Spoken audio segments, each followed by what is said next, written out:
Hi, I'm Linda Berardi, and I am excited to begin this journey with you as well as Paula and Susan, who are my partners on this project. We have put our strengths together, and what I'm going to talk to you about is strengths as one of the underlying principles of person-centered care. When we got together, when we put our program together, when we put our thoughts together, we came up with these three foundational principles: relationship, presence, and now strengths, which I will talk about. And these are the principles that will build our skills with, our focus with, in providing person-centered services to the people that you serve at RBHA. So my background is behavioral health care, and I worked in developmental disabilities in New York and in Virginia for many years.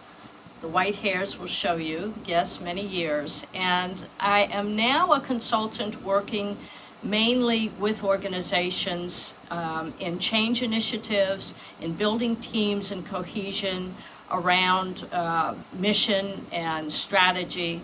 And I was delighted to get this engagement with RBHA in order to bridge my background in behavioral health with my current work as a consultant and appreciative inquiry practitioner.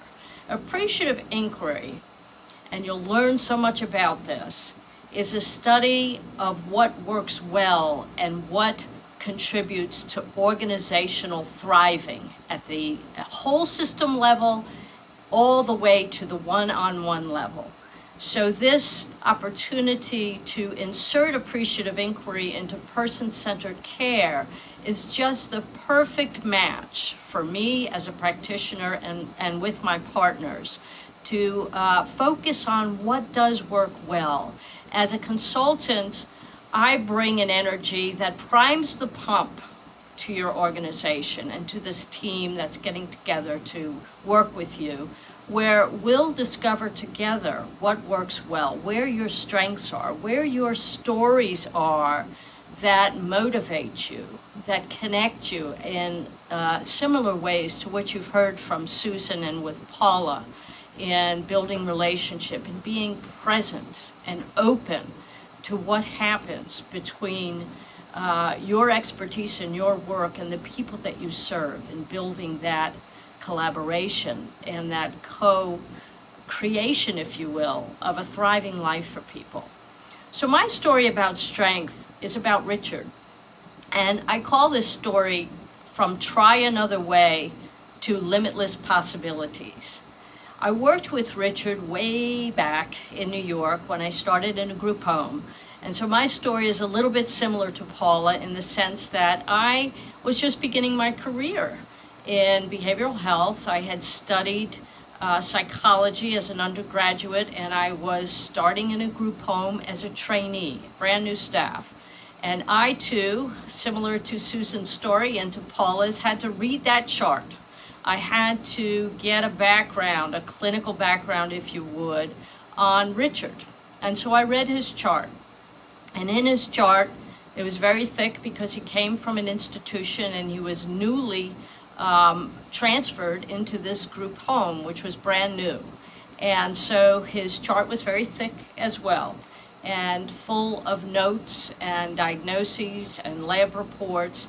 And I came across a very sad note to me as a new person with so much hope and so much enthusiasm. I read that Richard's parents wanted to be notified when he passed away. They wanted nothing to do with him and had put him in an institution.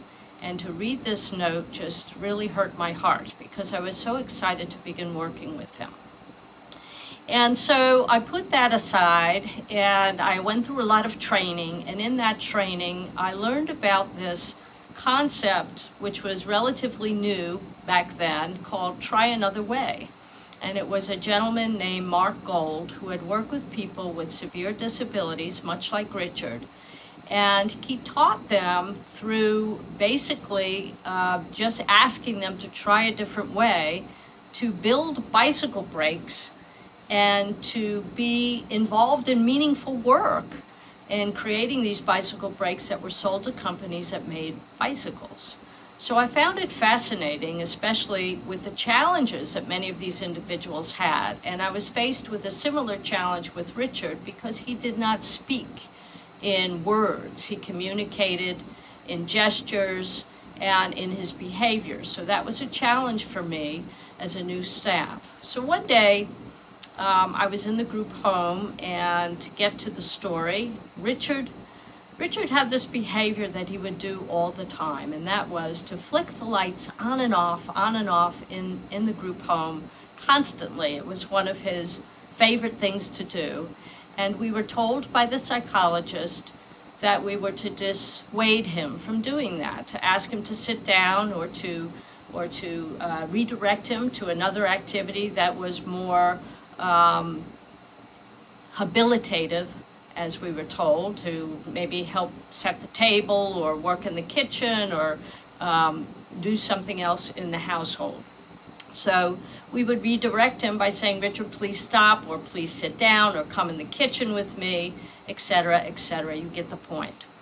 But one day we were going on an outing, and it was a Saturday, and we were making lunches, and we were preparing to take the whole group out. And that's a disclaimer. We don't often do that anymore, to pile everybody in the van and go on an outing, but that's what we did. And so we prepared for that Saturday outing. And I noticed that Richard was sitting in his chair, of course, right under the light switch. And something dawned on me from the training I had, or just observing Richard and being with him and trying, as Susan and Paula both said, to establish that relationship, to be present with what I saw in Richard. And then in this instant, I saw an opportunity. So I invited Richard to go through the house and shut off all the lights before we left. I said, Richard, we're getting ready to go on an outing. Would you please be so kind as to make sure all the lights are out so that we could save some electricity? And Richard's countenance changed by asking or inviting him to participate in our communal activity and to use his natural ability and strength and propensity or wish to do something in a way that was constructive, in a way that served us together. He delighted in doing that, and he saw that connection. You could see it on his face, that I had asked him to do something for us, and he went from room to room, and he shut all the light switches off, and he was proud as he could be that he was useful, that what he did was meaningful, and it came from his natural strength, something that was comfortable for him to do. And in that moment, when he was shutting off those switches, a light illumined in me. A light went on in me, and I saw the value of focusing on strengths, of looking for the positive in a challenging situation, of trying another way, as Mark Gold would say, in capturing what is working well for people and activating that. So in this story, I come full circle to what I do now. I've never forgotten Richard. And as Susan and Paula have shared, I carry Richard's story in my heart because Richard taught me about the value of strengths. He taught me about helping people to move through challenges by honing the strengths, by amplifying the strengths, if you will, by shining a light on what works with people. And so as a consultant, I focus my work on priming the pump, if you will, of what is at the positive core of organizations, of teams, and individually, as we're about to do together in this person-centered care initiative. We're so excited to activate these three principles, relationship, presence, and strengths, with you, and to hear your stories of success, and to move them through your organization for excellence in person-centered care. Thank you so much, and we can't wait to meet you at the end of September. Bye-bye.